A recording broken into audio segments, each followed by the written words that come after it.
ഞാൻ മഹ്മൂദ്.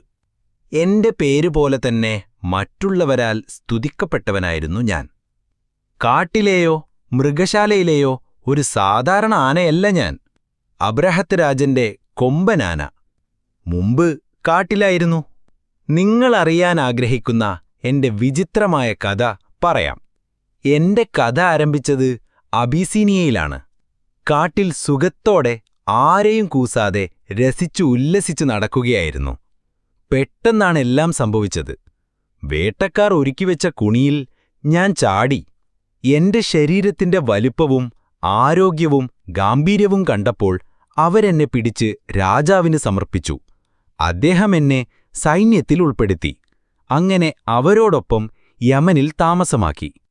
ഞാൻ വലിയ ശക്തനായിരുന്നു. പോകുന്നിടത്തെല്ലാം നാശം വിതറുന്നതിനാൽ ആളുകൾ എന്നെ ഭയപ്പെട്ടു. എന്റെ വരവ് കേട്ടാൽ അവർ വിറക്കും. ഞാൻ എന്തെങ്കിലും ചവിട്ടുമ്പോൾ തന്നെ അത് തകർന്ന് തരിപ്പണമാകും. എന്റെ വലിയ തുമ്പിക്കൈ ഉയർത്തി ഒന്ന് അലറിയാൽ എല്ലാവരും പേടിച്ചോടും. എന്റെ ഈ വീര്യം കാരണം ഒരു സൈന്യവും ഞങ്ങളിലേക്ക് ധൈര്യപ്പെടാതെയായി. എത്യോപ്യയിലെ ജനങ്ങളെ യമനിൽ നിന്ന് ഞങ്ങൾ ഓടിപ്പിച്ചു. രാജാവ് അബ്രഹത്ത് എന്നെ ആദരിച്ചു. അവന്റെ സ്വന്തം ആനയാക്കി. അബ്രഹത്ത് യമനിലെ വലിയ രാജാവായിരുന്നു. ജനങ്ങളെല്ലാം തെന്നിലേക്ക് വരണമെന്ന് അദ്ദേഹം അഹങ്കരിച്ചു. അതിനായി മക്കയിലെ കാബയേക്കാൾ വലിയ ഒരു കേന്ദ്രഭവനം നിർമ്മിക്കാൻ തീരുമാനിച്ചു. ഇത് കേട്ട് അബ്രഹത്ത് രോഷാകുലനാകുലനായി മക്കയുടെ കാബ പൊളിക്കാൻ തീരുമാനിച്ചു. അപ്പോൾ ആളുകൾക്ക് താൻ നിർമ്മിച്ച കാബയല്ലാതെ മറ്റൊന്നുമുണ്ടാവില്ല. പിന്നീട് ജനങ്ങൾ ഇവിടെ മാത്രമേ വരൂ എന്ന് വ്യാമോഹിച്ചു. മക്കയോടും മക്കയുടെ ജനങ്ങളോടും യുദ്ധം ചെയ്യാൻ ഒരു വലിയ സൈന്യത്തെ അദ്ദേഹം തയ്യാറാക്കി. എന്റെ പുറത്തായിരുന്നു അബ്രഹത്ത് കയറാൻ ഉദ്ദേശിച്ചത്. കാബയിലേക്ക് മാർച്ച് ചെയ്യുന്ന അതിന്റെ തുടക്കത്തിൽ ഞാൻ അവനെയും ചുമന്ന് മക്കയിലെ കാബയിലേക്ക് കൊണ്ടുപോകുമെന്നും എന്റെ ശക്തി ഉപയോഗിച്ച് കാബ തകർക്കാമെന്നുമാണ് രാജാവ് വിചാരിച്ചത്. പല ശത്രുരാജ്യങ്ങളെയും നിഷ്പ്രയാസം നശിപ്പിക്കാൻ ഞാൻ പലപ്പോഴും ഇങ്ങനെ സഹായിച്ചിട്ടുണ്ട്. പക്ഷേ ഞാൻ ഈ പ്രവർത്തനത്തിൽ തീരെ തൃപ്തനായിരുന്നില്ല. പക്ഷേ അവരുടെ കൂടെ പോവാതിരിക്കാൻ എനിക്ക് കഴിഞ്ഞില്ല. എനിക്ക് ചുറ്റും അബ്രഹത്ത് സൈന്യവുമായി നടന്നു. പടയാളികൾ മക്കയെയും അവിടത്തെ ആളുകളെയും കാബയെയും അതിന്റെ കഥകളെയും കുറിച്ച് സംസാരിച്ചുകൊണ്ടിരുന്നു. ഇബ്രാഹിം എന്ന പ്രവാചകരാണ് ഇത് നിർമ്മിച്ചതെന്നും അദ്ദേഹത്തിന്റെ മകൻ ഇസ്മായിൽ അദ്ദേഹത്തോടൊപ്പം നിർമ്മാണത്തിൽ പങ്കെടുത്തതായും എനിക്കറിയാമായിരുന്നു. ഇബ്രാഹിം അല്ലാഹുവിന്റെ പ്രവാചകനാണെന്നും അത്ഭുതങ്ങൾ കാണിക്കുന്നവരാണെന്നും അവരെ തീയിലെറിഞ്ഞപ്പോൾ ദഹിപ്പിച്ചില്ലെന്നും അവർ പറയുന്നത് ഞാൻ കേട്ടു. ഈ കഅബ പരിശുദ്ധമാണ്, ദൈവത്തിന്റെ വിശുദ്ധ ഭവനം, ജനങ്ങളുടെ സുരക്ഷിത കേന്ദ്രമാണ്, ആളുകൾ സമാധാനത്തോടെ പ്രവേശിക്കുന്ന ഇടം. ആരും മക്കക്കാർക്ക് നേരെ ഉപദ്രവവും അക്രമവും ചെയ്യാറില്ല. പ്രാവുകൾ അവിടെ സമാധാനത്തോടെ ഇറങ്ങും.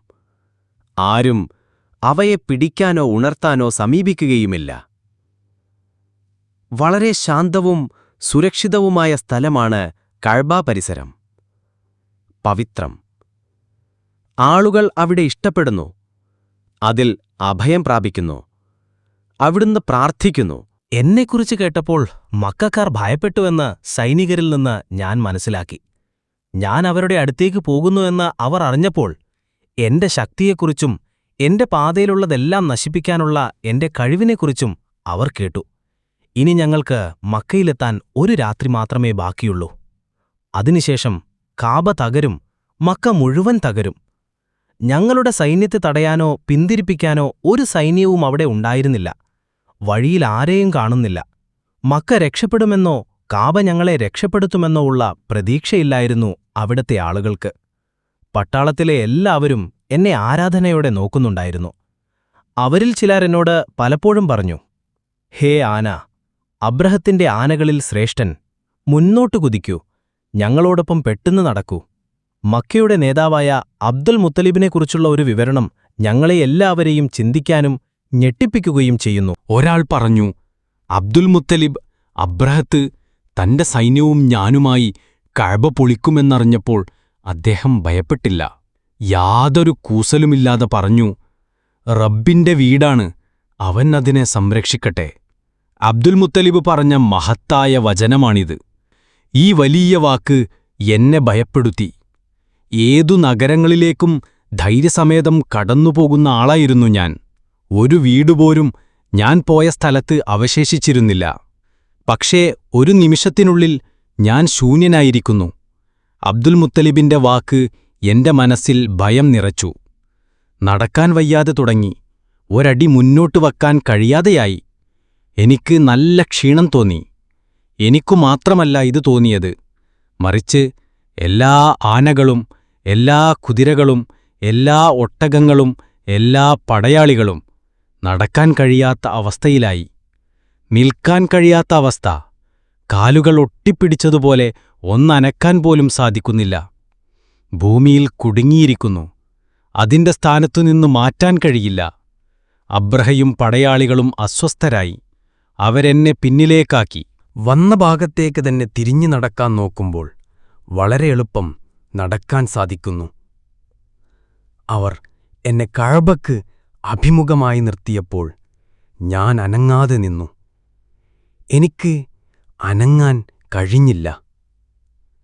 അവർ എന്നെ അടിച്ചു, വലിച്ചിഴച്ചു, തള്ളിയിട്ടു, തീകൊണ്ട് കുത്തി. എന്നിട്ടും ഞാൻ എന്റെ സ്ഥാനത്ത് തുടർന്നു. ഞാൻ മക്കയിലേക്ക് പോകില്ല. നിങ്ങളെന്നെ എന്തു ചെയ്താലും ഞാൻ കഅബ പൊളിക്കില്ല.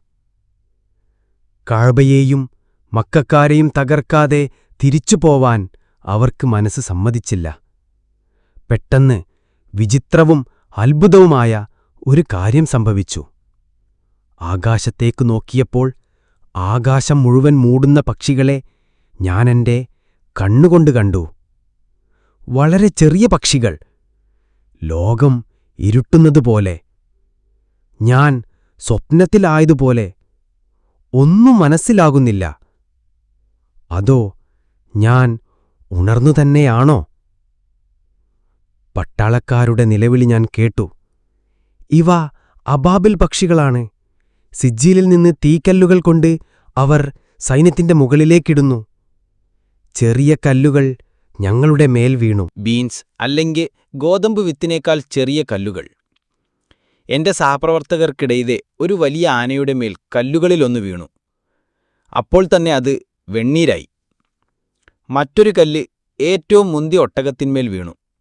പെട്ടെന്നത് മണ്ണിൽ പതിക്കുകയും ചെയ്തു. ഒരു ശക്തനായ മനുഷ്യന്റെ മേൽ കല്ലുകൾ വന്നിറങ്ങി. പെട്ടെന്നവൻ കുഴഞ്ഞു വീണു മരിച്ചു. പിന്നെ ഞാൻ എന്നെ വീക്ഷിച്ചു. പ്രശസ്തനായ ആന. പക്ഷേ എനിക്ക് ചുറ്റുമുള്ളവയെ നോക്കി വിറയ്ക്കുന്നു. ഞാൻ ജീവിതത്തിൽ ഒരുപാട് നശിപ്പിച്ചു. പക്ഷേ ഇങ്ങനെയൊരു സംഭവം ഞാൻ കണ്ടിട്ടില്ല. ഞാൻ മുട്ടുകുത്തി നിന്നു. ദൂരെ നിന്ന് ഭൂമിക്കും ആകാശത്തിനുമിടയിൽ ഒരു പ്രകാശം വ്യാപിക്കുന്നതും ഞാൻ കണ്ടു. ഈ വെളിച്ചം മക്കയെ ചുറ്റിപ്പറ്റിയായിരുന്നു. ഖുറൈശുകളുടെ നേതാവ് അബ്ദുൽ മുത്തലിബ് ജനങ്ങളിൽ നിന്ന് അഭിനന്ദനങ്ങൾ ഏറ്റുവാങ്ങാൻ നിൽക്കുന്നത് ഞാൻ കണ്ടു. അഭിനന്ദനങ്ങൾ, ആശംസകൾ എല്ലാവരുടെയും നാവിൽ നിന്നും അബ്ദുൽ മുത്തലിബിന് ചൊരിഞ്ഞുകൊടുക്കുന്നു. അബ്രഹത്തും സൈന്യവും അവസാനിച്ചു. അദ്ദേഹത്തിന് മക്കയിൽ പ്രവേശിക്കാനോ കാബ നശിപ്പിക്കാനോ കഴിയില്ല. അബ്ദുൽ മുത്തലിബ് സ്വപ്നത്തിൽ കണ്ടത് ചുറ്റുമുള്ളവരോട് പറയുന്നുണ്ടായിരുന്നു. തന്റെ മുതുകിൽ നിന്ന് ഒരു വെള്ളിച്ചങ്ങല പുറത്തേക്ക് വരുന്നതുപോലെ ഞാൻ കണ്ടു. അതിന്റെ ഒരറ്റം ഭൂമിയിലും ഒരറ്റം ആകാശത്തിലുമുണ്ട്. ഈ ചങ്ങല കുറച്ചു സമയത്തിനു ശേഷം ഒരു മരത്തെപ്പോലെ പ്രത്യക്ഷപ്പെട്ടു. ഒരിലയിൽ വെളിച്ചമുണ്ടായിരുന്നു. എല്ലാ ആളുകളും അതിനോട് ചേർന്നു. ശ്രോതാക്കളിൽ സ്വപ്നവ്യാഖ്യാതാവായ ഒരാൾ അബ്ദുൽ മുത്തലിബിന്റെ ദർശനം വിശദീകരിച്ചു. അദ്ദേഹത്തിന്റെ മകൻ അബ്ദുള്ളയ്ക്ക് ലോകം മുഴുവൻ പ്രശംസിക്കുകയും സ്നേഹിക്കുകയും ചെയ്യുന്ന ഒരു മകൻ വരാനുണ്ട്. അവർ അദ്ദേഹത്തോട് ചോദിച്ചു, നിങ്ങൾ അവന് എന്താണ് പേരിടുന്നത്? അദ്ദേഹം മറുപടി പറഞ്ഞു, ഞാൻ അവന് മുഹമ്മദ് എന്ന് പേര് വിളിക്കും. ഭൂമിയിലും ആകാശത്തുള്ള എല്ലാവരും അവനെ പുകഴ്ത്താൻ വേണ്ടി. മുഹമ്മദിന്റെ ജനനത്തെക്കുറിച്ചുള്ള ശുഭവാർത്തയോടെ എന്റെ അന്ത്യം വന്നു. വലിയ ആനയുടെ ദയനീയ അന്ത്യം. അബ്രഹാത്തിന്റെയും അവന്റെ വലിയ സൈന്യത്തിന്റെയും അന്ത്യം കുറിച്ചു. മക്ക അവശേഷിച്ചു. കാബ ഒരു പോരുമേൽക്കാതെ തലയുയർത്തി. അത് കാലാവസാനം വരെ നിലനിൽക്കും. മാർഗദർശനത്തിന്റെ പ്രവാചകനെ അയച്ച ദൈവത്തോട് പ്രാർത്ഥിക്കുമ്പോൾ മുഹമ്മദ് സല്ലല്ലാഹു അലൈഹി വസല്ലമയുടെ സമൂഹം എല്ലാ ദിവസവും 5 പ്രാവശ്യം അതിലേക്ക് തിരിയുന്നു.